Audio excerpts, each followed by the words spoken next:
ఇప్పుడు కవిత గారి కేసే తీసుకోండి. నన్ను డైరెక్ట్గా ఇన్వాల్వ్ చేయొద్దు, వీడియో కాన్ఫరెన్స్లో చేయండి. అది కూడా నిన్న మొన్నటి నుంచి బాగా నరేషన్ జరుగుతుంది. ఎందుకంటే కొన్ని జడ్జిమెంట్లు కానీ కొన్ని క్రిమినల్ లాలో ఉమెన్, ఓల్డ్ పీపుల్, చిల్డ్రన్ అయితే వాళ్ళ ఇంటికి కానీ or place of their choosing అని ఉంటుంది. అది ఇఫ్ యూ ఫాలో సిఆర్పిసి అండి.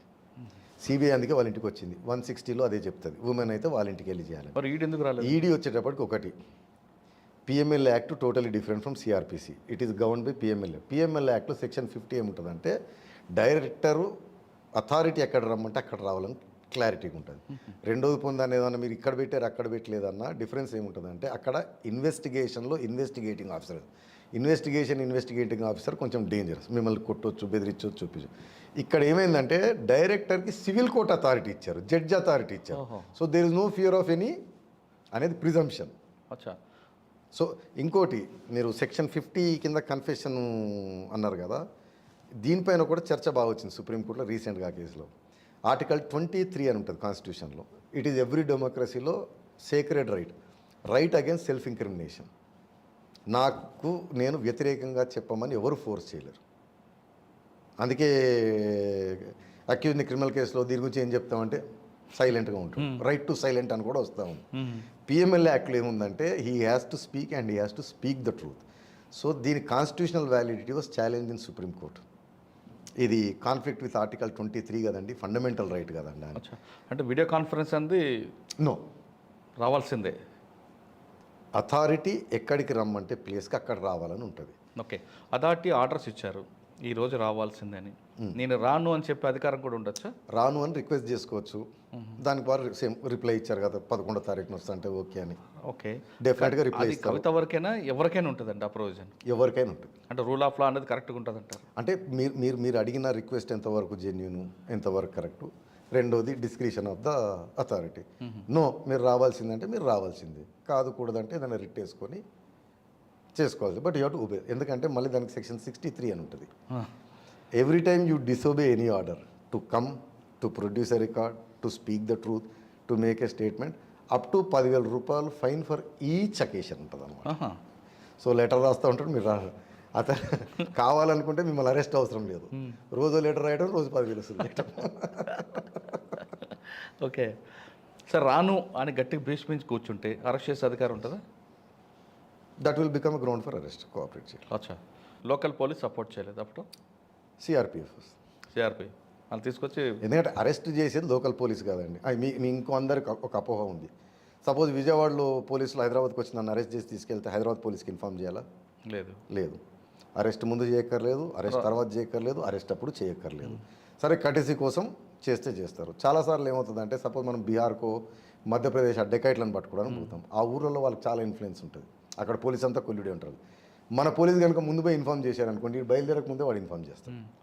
కానీ అరెస్ట్ చేసిన తర్వాత లోకల్ కోర్టులో ప్రొడ్యూస్ తీసుకొస్తారు కదా? అవును, కోర్టులో మాత్రం ప్రొడ్యూస్ చేయాలి.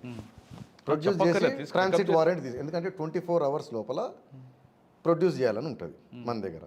అయితే time taken for journey is excluded అని కూడా ఉంటుంది. సపోజ్ ఇక్కడ ఢిల్లీకి బై జర్నీ వెళ్ళాలనుకోండి, బట్ జస్ట్ ఇన్ కేస్ ఎందుకైనా అని చెప్పి on the safer side local magistrate ముందు చేసి పీటీ వారెంట్ తీసుకొని ఆ వారెంట్ మీద ట్రాన్స్పోర్ట్ చేస్తాం. ఓకే, ఈరోజు సాటర్డే, కేవలం సాటర్డే అరెస్ట్ చేస్తే సండే బెయిల్ రాదు, అది కూడా ఎందుకంటే ఇప్పుడు ఆ మాటకు వస్తే అరెస్టే ఉండకూడదు. అరెస్ట్ చేసిన తర్వాత మేజిస్ట్రేట్ ముందు తీసుకెళ్లాల్సిందే. సో ఎక్కడ తీసుకెళ్తారు? మీరు ఎన్నో కేసుల్లో చూస్తారు టీవీలో, మేజిస్ట్రేట్ గారు ఇంటి ముందు ప్రొడ్యూస్ చేస్తారు.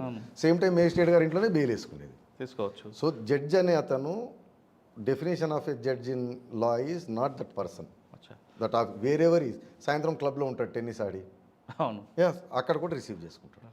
సార్, ఈరోజు అరెస్ట్ అయ్యారు అనుకోండి సాటర్డే, అంటే బెయిల్కి వెంటనే రాదంటున్నారు మీరు? బెయిల్ మీరు వేసుకుంటారు. కాదండి, అంటే చిన్న చిన్న కేసులని కాదు. ఒకవేళ ఈరోజు ఈడీలో మండే, ఫ్రైడే, సాటర్డే ఏం లేదండి, బెయిల్ రావడం ఇస్ వెరీ వెరీ డిఫికల్ట్. అచ్చా, సాటర్డే, సండే ఏదైనా సరే బెయిల్ రావడం అంటే మినిమం ఎన్ని రోజులు ఉండాలండి? అట్లా ఏం లేదు, ఇన్ని రోజులు అన్ని రోజులు అని లేదు. 14 days మినిమం వేస్తారా?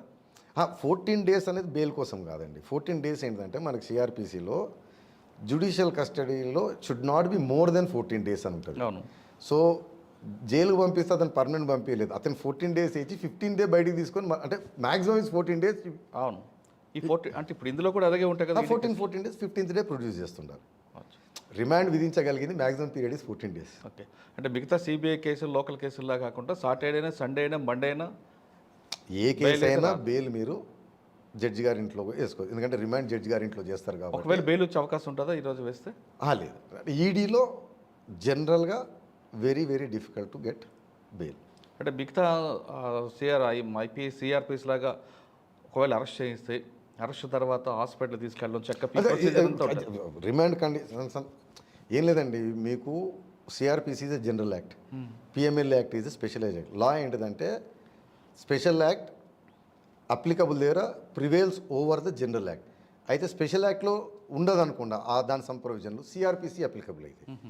పిఎంఎల్ యాక్ట్లో కూడా అది చెప్తుంది కింద లాస్ట్లో సెక్షన్ అంటే the sections of CrPC are applicable అంటుంది. సో ఇప్పుడు అరెస్ట్కి స్పెషల్ ప్రొసీజర్ ఉంది కాబట్టి 45 అది అప్లికబుల్. బెయిల్కి లేదు సెక్షన్, బెయిల్కి లేదు కాబట్టి సిఆర్పిసి అప్లికబుల్. పిల్లే గారు స్టేట్మెంట్ వెనక్కి తీసుకోవడంలో కవితకి ప్లస్ మైనస్? పిల్లే ఓన్లీ స్టేట్మెంట్ మీద అయితే బెయిల్ వరకు అడ్వాంటేజ్ ఉంటుంది, ట్రయల్లో మళ్ళీ రిలవెన్సీ. అంటే బెయిల్ వరకు ఏ విధంగా? బెయిల్ వరకు ఏమంటారంటే now her arrest is based only on the statement of Pillai which has been retracted. So retraction కరెక్టా రాంగ్ అని ట్రయల్లో చూస్తాం కానీ అట్లీస్ట్ టెయింటెడ్ కదా, అవును, సస్పీషియస్ కదా, అక్కడ వరకే వస్తుంది. But other corroborating evidences other evidences ఉన్న తర్వాత ఉపయోగపడకపోగా ఈడీకే ఉపయోగపడే ఛాన్స్ ఉంటుంది to oppose the bail and arrest. అంతే. One of the ground she so influential, one day before she comes he retracts అని వాడచ్చు, అవకాశం ఉంటుంది. ఓకే, కవిత కేసులో చాలా ట్విస్ట్ మీద ట్విస్ట్ కనిపిస్తున్నాయి అంటున్నారు రాజీవ్ రెడ్డి గారు. కవిత స్టేట్మెంట్కి ఇచ్చే ముందు ఒకరోజు పిల్లి ఇచ్చిన స్టేట్మెంట్ కవితకి ప్లస్ కన్నా మైనస్ ఎక్కువ అవుతుందని తెలుస్తుంది. ఏం జరుగుతుందన్నది కవిత అరెస్ట్ అయితే తర్వాత జరిగే పరిణామాల మీద ఆధారపడి ఉంటుంది.